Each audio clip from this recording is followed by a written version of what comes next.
ಇದು ಸಂಸಾರ.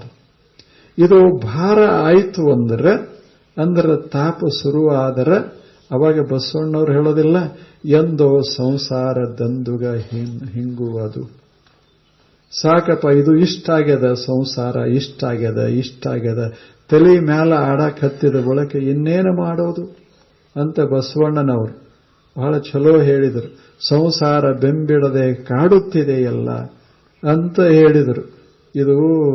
ಇದೆಲ್ಲ ಸಂಸಾರ ಅಜ್ಞಾನ, ಮತ್ತು ಅಜ್ಞಾನದಿಂದ ಉಂಟಾಗುವಂಥ ಅನೇಕ ಪರಿಣಾಮಗಳು, ಇವುಗಳ ಒತ್ತಡಕ್ಕೆ ನಮ್ಮ ಜೀವನ ಸಿಕ್ಕಾಕಿಕೊಂಡಿದೆ.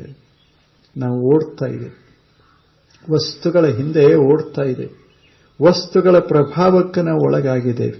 ಇಲ್ಲೇನು ಈಗೊಂದು ಸುಮ್ಮನೆ ಒಂದು ಹಣಕ್ಕಾಗಿ, ಒಂದು ಕುರ್ಚಿಗಾಗಿ, ಅಥವಾ ಒಂದಿಷ್ಟೇನಾದರೂ ಒಂದಿಷ್ಟು ಮಾನ ಮರ್ಯಾದೆಗಳಿಗಾಗಿ ಎಷ್ಟು ಮನಸ್ಸು ಅದು ಹಪಹಪಿಸ್ತದೆ. ಮತ್ತೆ ಯಾವುದೇನಿರುವುದಿಲ್ಲ, ಈ ಕುರ್ಚದ ಇದು ಪಾಪ ಏನು, ಅದು ಯಾರು ಬಂದು ಕೂತಾರ್ರಿ, ಏನು ಅದೇನು ತಲೆ ಕೆಡಿಸ್ಕೊಳ್ಳೋದಿಲ್ಲ. ಆದರೆ ಕುಂತವ್ರ ತಲೆ ಮಾತ್ರ ಸರಿ ಉಳಿಯೋದಿಲ್ಲ. ಇದು ಆಶ್ಚರ್ಯ. ಹೌದಲ್ಲ? ತಾವು ವಿಚಾರ ಮಾಡಿ.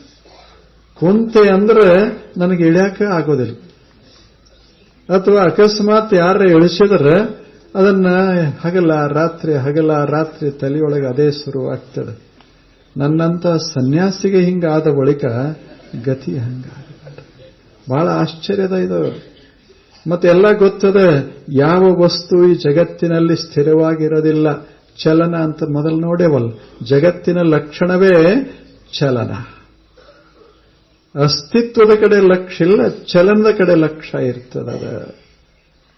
ಹೀಗಾಗಿ ಮನುಷ್ಯ ತಾಪಕ್ಕೆ ಒಳಗಾಗ್ತಾನ.